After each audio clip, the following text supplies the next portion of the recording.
merayakan Idul Fitri dengan berkumpul bersama keluarga. Kegiatan mudik tidak dilarang dan tidak dilakukan penyekatan. Kebijakan pemerintah untuk tidak melarang masyarakat melakukan perjalanan mudik telah ditanggapi dengan euforia. Hal ini terbukti berdasarkan hasil survei Badan Litbang Kemenhub RI. Diprediksi sekitar 85 juta masyarakat akan melaksanakan mobilitas selama Lebaran. Kita harus menyiapkan masyarakat agar aman dari penularan COVID-19 dengan terus menggelar kegiatan yang kita laksanakan selama ini, seperti vaksinasi dan sebagainya, serta apel gelar pasukan. Hadirin tamu undangan yang saya hormati, Polri dengan dukungan dari TNI, pemerintah daerah, dan pemangku kepentingan lainnya menyelenggarakan operasi Ketupat 2022 yang diselenggarakan selama 12 hari mulai tanggal 28 April sampai dengan tanggal 9 Mei 2022 dengan fokus pengamanan 101.700 objek di seluruh Indonesia, baik masjid, tempat wisata, pusat perbelanjaan, terminal, pelabuhan, stasiun kereta api, dan bandara. Dalam pelaksanaannya, operasi ini akan melibatkan 144.000 personil pengamanan gabungan yang terdiri atas Polri, TNI, dan personil yang berasal dari instansi terkait lainnya seperti Satuan Pamong Praja, Dinas Perhubungan, Dinas Kesehatan, Pramuka, Pemadam Kebakaran, Limas, Senkom, dan instansi lainnya. Selain itu, pada 2 minggu sebelum pelaksanaan operasi, yaitu tanggal 14 sampai 27 April, Polri juga telah melaksanakan kegiatan rutin yang dipusatkan dalam rangka cipta kondisi menjelang operasi Ketupat. Berbagai permasalahan menjelang pada saat dan pasca Idul Fitri harus diantisipasi. Kita harus bergandengan tangan, bersinergi dengan seluruh stakeholder agar umat muslim dapat menjalankan ibadah Ramadan dengan khusyuk dan puncaknya pada perayaan Idul Fitri serta masyarakat yang mudik berjalan lancar 19 April sampai dengan 9 Mei serta surat edaran Satgas Covid nomor 16 tahun 2022. Kelonggaran yang diberikan oleh pemerintah agar masyarakat dapat melaksanakan Idul Fitri bersama keluarga harus kita sikapi dengan tetap menjaga agar penyebaran COVID tidak mengalami peningkatan.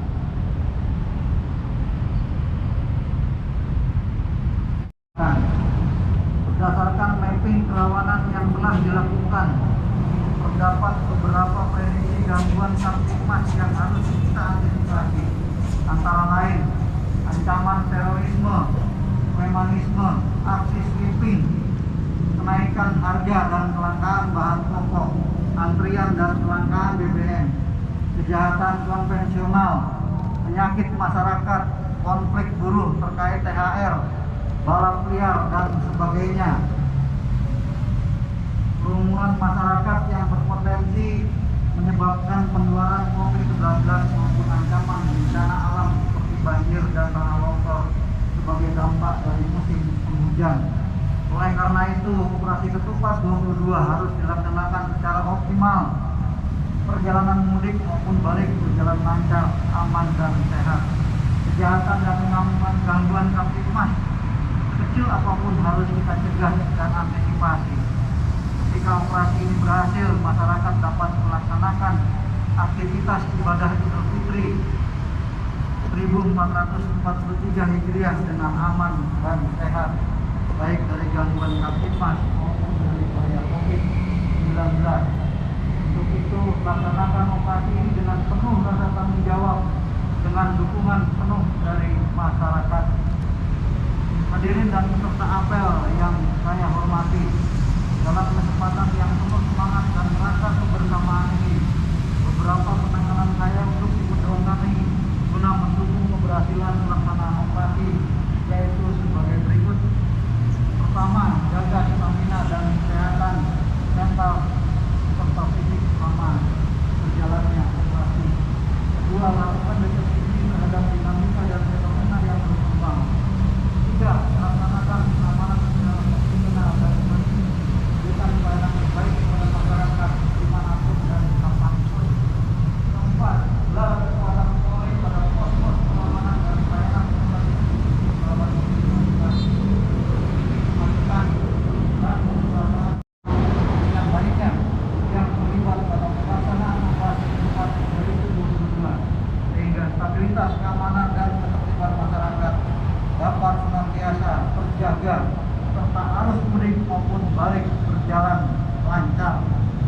senantiasa memberikan perlindungan, kekuatan, dan keselamatan kepada kita dalam melanjutkan pengabdian terbaik kepada masyarakat, bangsa, dan negara. Selamat bertugas, sekian dan terima kasih. Wassalamualaikum warahmatullahi wabarakatuh. Om Santi Santi Santi Om. Jakarta, 22 April 2022.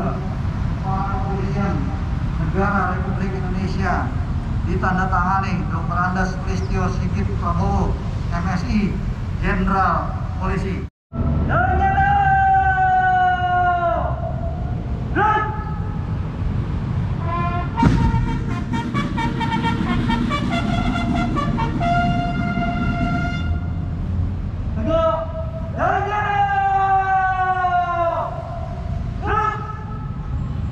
Pembacaan doa. Ya, apel gelar pasukan sudah selesai dan saat ini kita akan ketemu dengan Pak Kapolda dengan teman-teman jurnalis ini. Ada siapa ini? Januar. Ada Januar ini. Apel. Kita mau ketemu Kapolda ya? Ya. Iya. Snack di gedung Sisi Timur. Terima kasih. Nah, ini kita akan ketemu dengan petinggi Polda, Kapolda Daerah Istimewa Yogyakarta. Ayo, masuk ya. Oh, rapid aja. Bapak ini mana? Tengah dan. Ya, ini kita akan ketemu dengan Kombes Polisi Komisaris Besar Polisi Yulianto, Kabid Humas Polda Daerah Istimewa Yogyakarta ya, akan memberikan statement terkait dengan pengamanan Lebaran.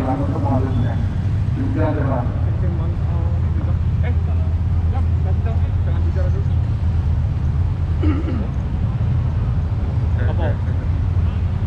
Ini ya. Oke, mantap topiku kan kita rambut pusing udah. Langsung jawab. Ya. Hari ini tanggal 22 kita melaksanakan gelar pasukan dalam rangka Operasi Ketupat. Untuk di DJ namanya Operasi Ketupat Progo 2022. Sebenarnya semula akan ditarencanakan gelar pasukan itu di tanggal 26, tetapi diajukan di hari ini tanggal 22. Sehingga mulai besok pagi petugas yang akan melaksanakan tugas di pos-pos sudah harus inside di tempatnya masing-masing.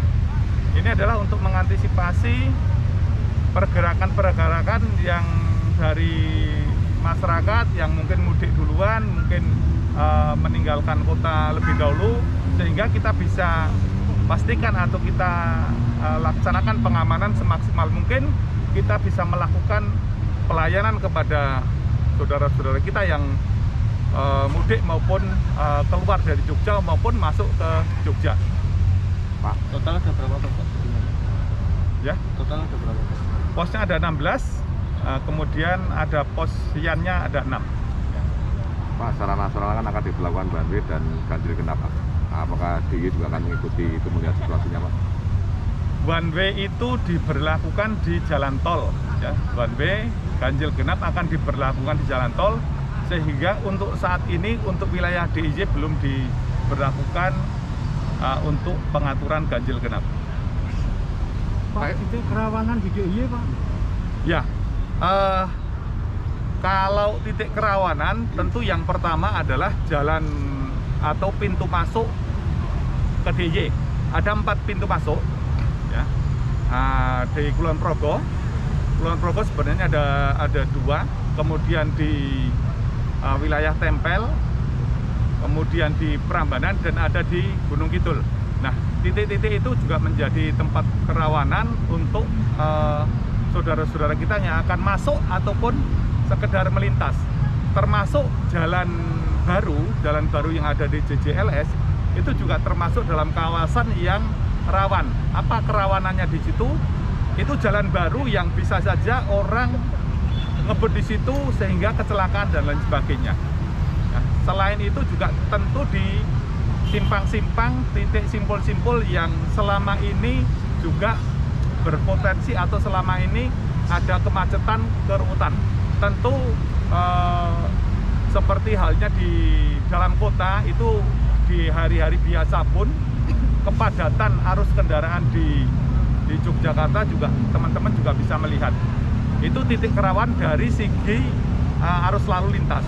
Kalau dari segi keramaian tentu ini akan seperti pasar, tempat perbelanjaan, itu juga menjadi tempat-tempat yang akan kita pantau kesehariannya, termasuk tempat ibadah ya, tempat ibadah pada saat nanti. Oke, saya bertemu dengan Pak Kombes ya, Yulianto, Kabid Humas Polda Daerah Istimewa Yogyakarta, Pak.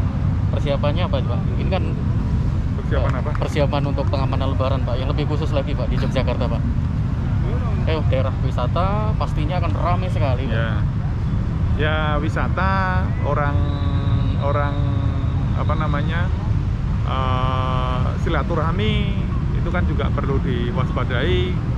Pelaksanaan sholat Id, pelaksanaan menjelang Lebaran, nanti sampai dengan kembali ke asalnya, kembali ke tempat kerjanya lagi, yaitu masih termasuk hal-hal yang mesti kita persiapkan, mesti kita waspadai.